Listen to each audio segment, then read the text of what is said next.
Would you like to hear a story about a time when things did not go according to plan? Like at all? My name's Lee Gall. I'm a speaker and coach dedicated to helping people get out of their heads and into their lives by reframing and changing their mindset.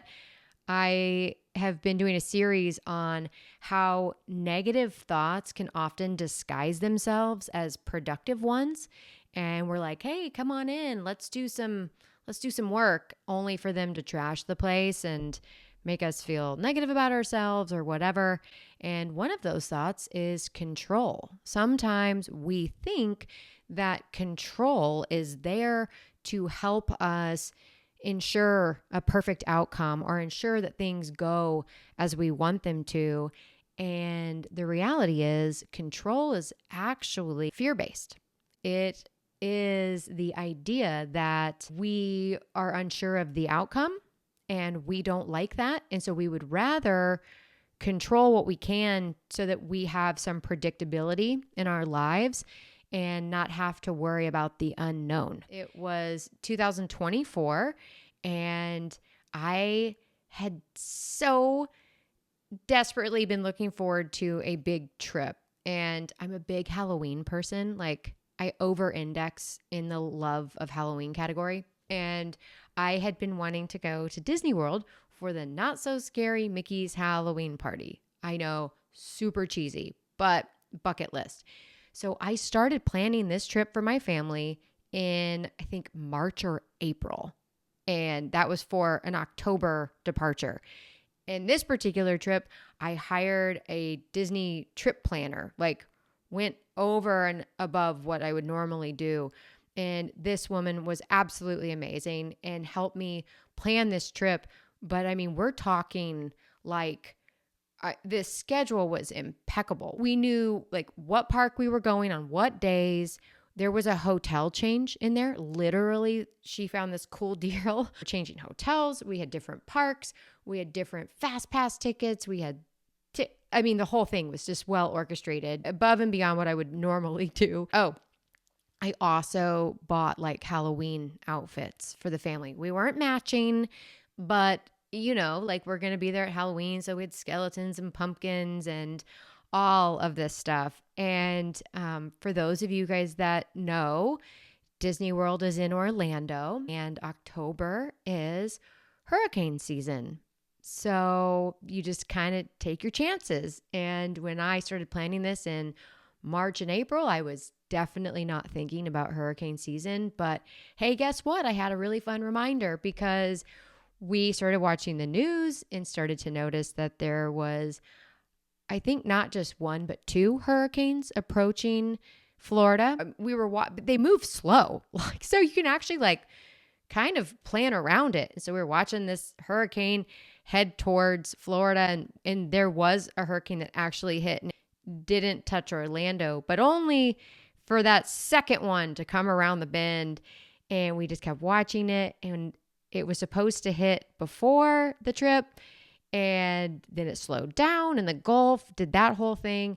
And quite literally, when I woke up the day before we were supposed to leave, within 24 hours of our flight departing, the airline said, yeah, you're still good. Your flights are still good. Disney said, yeah, we're solid. Because if you guys know Disney, you know they don't like to close. On with the show.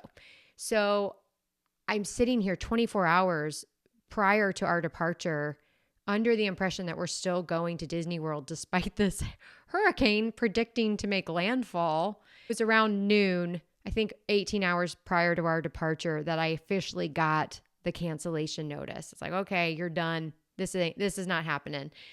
So in that moment, we'd already taken off vacation, literally had bags packed, everything. And we have less than 24 hours notice. And so very impromptly just booked tickets to the opposite coast. And I said, well, there's no hurricane in California. By that afternoon, within a few hours of our flight being canceled, I had us rebooked to go to San Francisco, where there's no Disney World, no Mickey Not So Scary Halloween party.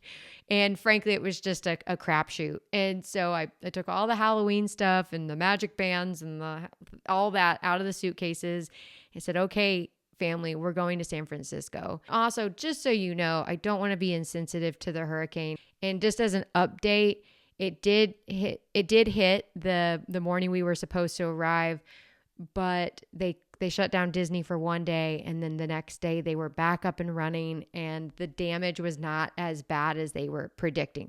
I don't want to be insensitive to the fact that there was an actual hurricane going to Florida, and our family's trip was not anywhere close to a priority, but we headed to San Francisco. That afternoon, I was booking obviously the flights, I booked the hotel, and that's it. I had zero other plans or need to figure it out, because I said, okay, well, I went from this well-manicured, curated trip over here to I don't know what we're going to do, to the extent that we were touching down on the runway at the San Francisco airport, and I was like, oh yeah, I should probably get us a car.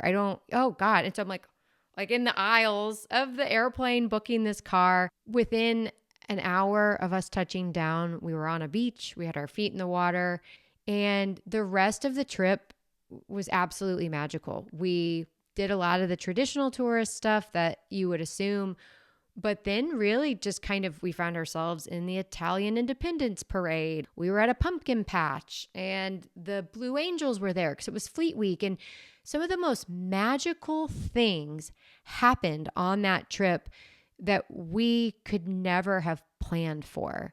And it absolutely, no joke, ended up being one of the most fantastic family vacations we've ever taken out. And not only did we not go on this Disney vacation, which, okay, is what it is, but had experiences that I could have never begun to predict.